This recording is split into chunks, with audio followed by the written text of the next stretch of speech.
Halo, perkenalkan nama saya Hamzah Namios Ambarita, NRP 205-2082, kelas MGD.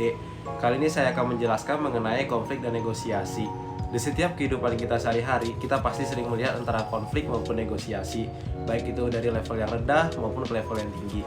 Sebelumnya kita harus tahu nih, apa sih arti konflik dan negosiasi itu? Yang pertama, konflik itu merupakan suatu hal yang alamiah yang terjadi di suatu kelompok. Misalnya antara individu itu akan saling mempengaruhi satu sama lainnya. Namun di dalam prosesnya itu maka akan terjadi kesalahpahaman maupun perbedaan pendapat. Dari hal itulah yang akan menyebabkan suatu konflik di dalam suatu kelompok tersebut. Namun dalam konflik ini kita harus menjaga agar level konflik ini dapat terjadi seminim-minimnya. Ada manfaat loh dari konflik ini kalau seandainya dia minim. Salah satu contohnya adalah dia akan cepat tanggap dalam perubahan dan juga dia akan lebih mudah berinovasi di dalam suatu kelompoknya. Terbalik dengan level yang tinggi, dia itu akan bersifat destruktif atau bersifat menghancurkan dalam suatu kelompok.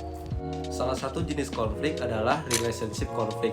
Kita harus tahu nih apa arti relationship konflik. Relationship konflik ini adalah di mana konflik ini ada hubungannya dengan hubungan antar personal di setiap individu yang ada dalam suatu kelompok. Kita bisa mengambil contoh misalnya ada keluarga, tapi keluarga yang utuh ya. Misalnya di dalam rumah ini terdiri dari satu keluarga, ada bapak, ada mama, ada kakak dan adiknya. Mereka itu kayak biasa lagi melakukan aktivitas sehari-hari, di mana sang kakak itu lagi nyetel lagu, adiknya lagi belajar buat ujian besok. Namun pada hari itu si kakak ini lagi nyetel musiknya tuh keras-keras banget gitu, lagi denger lagu-lagu rock gitu. Jadi terdengar keras lah di setiap rumah, sampai kamar bawah tuh kedengeran. Nah sebelumnya itu dede ini udah ngasih tahu ke kakaknya kalau dia bilang gini, "Kak, nanti kalau aku ujian jangan setel lagu dulu ya, nanti aku keganggu ujiannya." Dia bilang kayak gitu. Namun kakaknya ini nggak ngegubris. Setelah 30 menit berlalu, sang kakak ini masih nyetel tuh lagu rocknya makin yang gede, bassnya dipakai semua sampai jedak-jeduknya keluar gitu. Nah setelah itu tuh si adik ini mulai risih, dalam hatinya tuh bilang, "Aduh kalau gini terus mah gue nggak bakal fokus belajar nih," kata si dede ini tuh. Nah, lalu dia berpikir 15 menit lagi kalau seandainya kakak gua nggak matiin lagunya, gua bakal nunggu dia nih.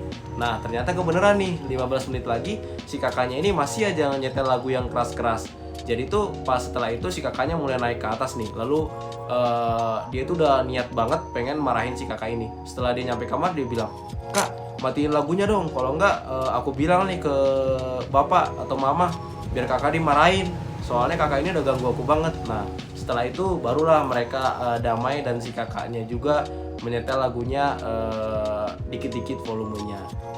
Berdasarkan cerita yang saya ceritakan tadi, kita bisa menelaah nih satu persatu apa sih proses konflik itu. Mulai dari yang pertama, tahap pertama itu adalah mulai muncul permasalahan.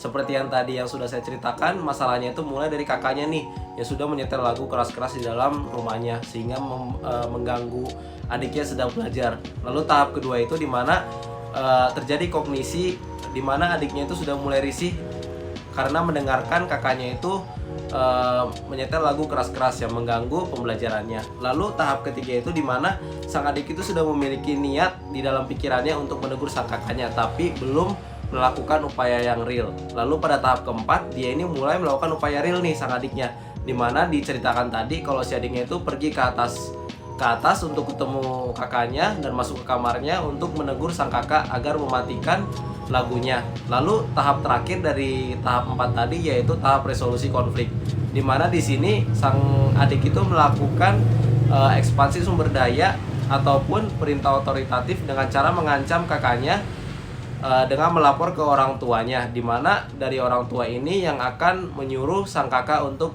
mematikan lagunya atau merendahkan volumenya. Setelah kita mengetahui apa itu arti konflik dan juga apa contoh dari konflik ini, selanjutnya kita akan mendefinisikan apa itu negosiasi.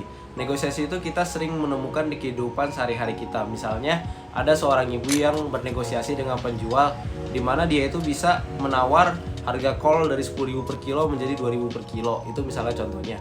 Lalu definisi dari negosiasi itu adalah di mana ada usaha untuk menyetujui tawar-menawar dari nilai tukar. Kita bisa ambil contoh misalnya terjadi kecelakaan di jalan raya antara pemotor dan juga mobil, di mana mereka saling bersenggolan pada malam hari yang mengakibatkan adanya kerusakan di antara kedua kendaraan tersebut.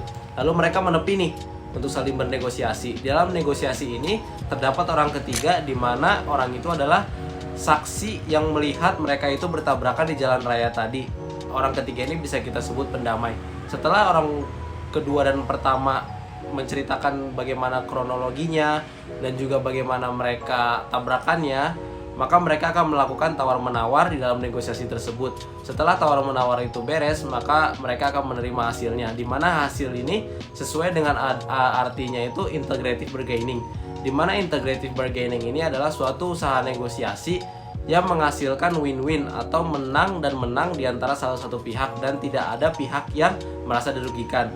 Maksudnya saya bilang definisi tadi itu, setelah tawar-menawar antara dua pengendara tadi, mereka setuju kalau mereka itu akan mengganti rugi semua kerugian dari kendaraan mereka. Misalnya si pemotor rugi 500.000 dan si mobil rugi 500.000, maka mereka akan patungan untuk memperbaiki dua kendaraan tersebut. Dari situlah kita akan menemukan apa itu negosiasi. Nah, setelah beres ini, semoga informasi yang saya berikan ini bermanfaat bagi kita semua, dan bila ada kata-kata yang kurang bermanfaat atau juga kata-kata yang tidak berkenan, saya minta maaf dan terima kasih telah menonton hingga akhir.